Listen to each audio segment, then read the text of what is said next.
questions, Bill Kristol. It struck me how quickly this has all moved, from ISIS being, a minor threat, the president talking about it several months ago as the junior varsity, to now an imminent threat, the words of Chuck Hagel, to the United States. And I guess I wonder, is there a danger here of overreacting?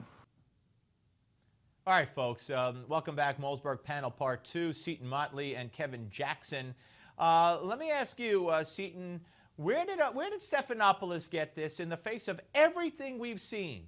And everything we know, and the beheadings and everything, all of a sudden, Stephanopoulos comes up with, maybe we're overreacting. Which talking point from whom was he reading? Well, I think he's trying to retroactively do damage control for Obama's JV comment, because that is one of the catastrophically wrong statements in the history of a wrong statement administration. And I think you're right. I think he's getting notes because he was on I believe he was on the journal list of people. Remember, Stephanopoulos was quoted in Politico as saying he had daily conference calls with his old buddies, Carville and Begala, who actually still work for Democrats. So yeah, right. I think he's actually moving forward too with preemptively softening the ground for Obama not doing very much in response to the many atrocities ISIS is creating. What about it, Kevin? Well, Seton's probably right, but good luck with that. I mean, he called Iran tiny, and then he stepped back on that one, saying later that they were a grave threat. He miscalculated on Russia after Romney's warning, and of course, Sarah Palin, who can see Russia from her backyard, he had to eat a bit of crow from there.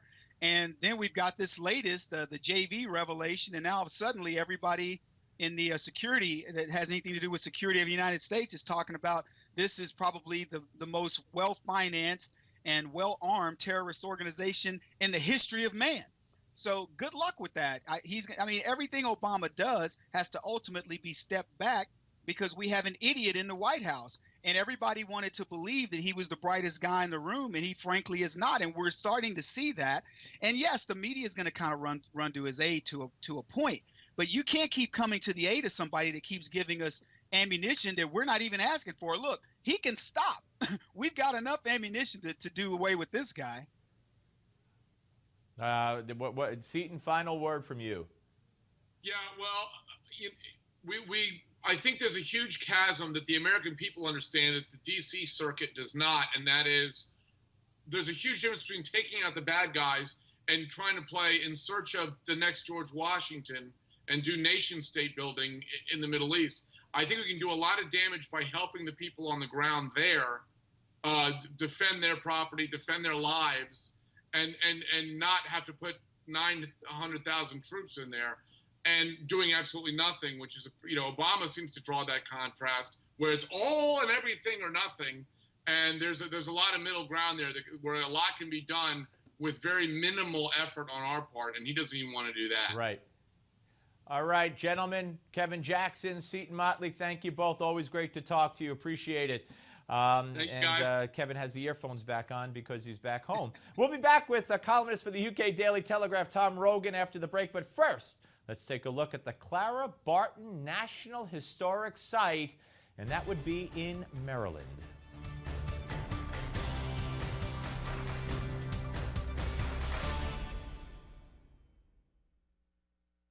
If disaster struck at the turn of the 20th century, this house might have held your salvation.